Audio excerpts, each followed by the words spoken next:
Good evening, Plymouth. How are we all doing? Yay! Good, there is still some energy out there amongst you. This is the first time that I've performed in Plymouth. So in some ways, tonight is very much, for me, like losing my virginity all over again. Except tonight I'll be disappointed in an entire room full of people. Instead of terrifying my blind grandmother.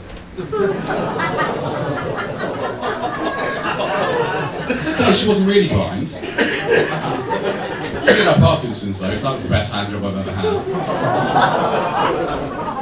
Sorry, I should have opened with this one. Hi, I'm Braley. My sense of humour is a lot like a solar eclipse. It will take you a little while to see what's happening, but things get very dark very quickly.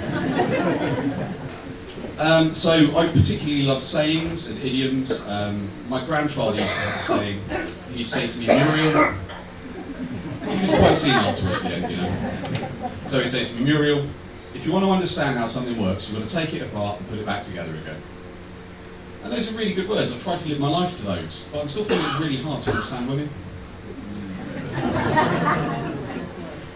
I live for the groans. Did I hear that we got some couples in this evening as well? No one's going to admit it. All this one is just a noise, so I'm not going to pick on anyone directly.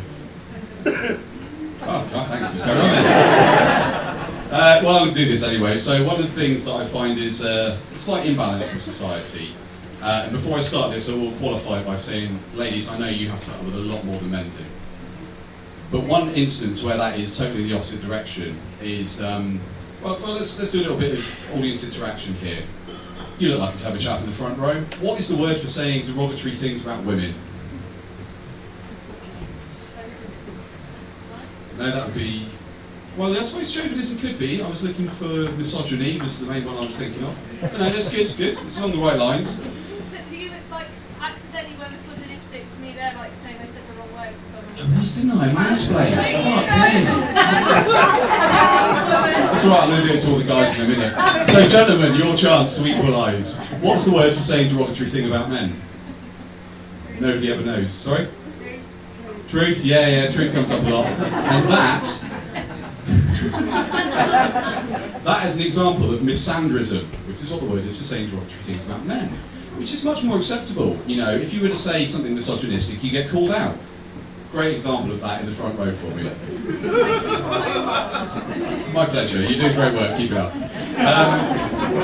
But it's quite common for women to, you know, give a lot of flack to guys. So the people that aren't admitting to being in relationships, I'm expecting to see some nods for this one. Have you ever heard men can't multitask? Yeah, I can see there's a bit of recognition there. Nobody can multitask if you want to get technical about it. You just do the same thing, well, two things at the same time badly, which is what I'm trying to do there, which is improv and carry on my routine. So there is an easy way to win that argument about men can't multitask. But it will generate another argument. It's pretty much the nuclear option. So, gentlemen, the next time your lady friend says to you, men cannot multitask, look her in the eye and say, we can. Last night when I was fucking you, I was thinking about your sister. And the other week, when I was playing Call of Duty, and you were just whittering on in my ear about that twat Sheila from your office, I got a 20 kill streak whilst I was thinking about snapping your neck like a dry twig.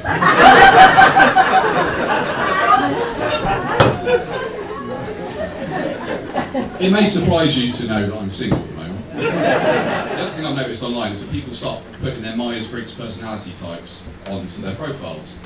Anyone know Myers-Briggs at all? Yes. Yeah. A few psychology students, all intelligent people in the room, nice to know we're here.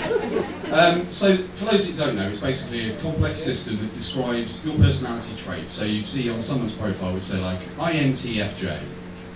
So, I've never seen the point in that myself. Sorry? I don't know. I haven't paid that much attention. Right, so it's this side of the room up against the wall. You're the next one to heckle me then, blonde lady. Well, I'm prepared, so I will take your part. So it's a system of categorising your personality. I've never seen the point in that, because part of the fun of a relationship is that you're with somebody for a couple of months and you get attached before you realise that they're completely insane. Plus, you know, men don't like reading instructions in general. I personally treat relationships like IKEA furniture, you know? Screw here, screw there, knock it around a bit, bolt.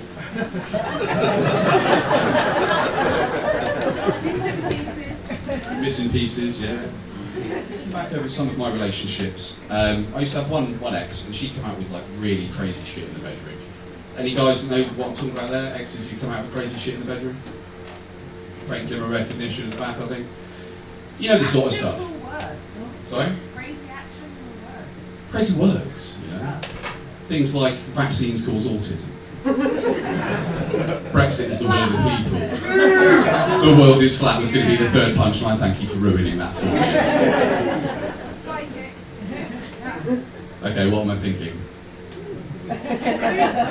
Yeah, definitely.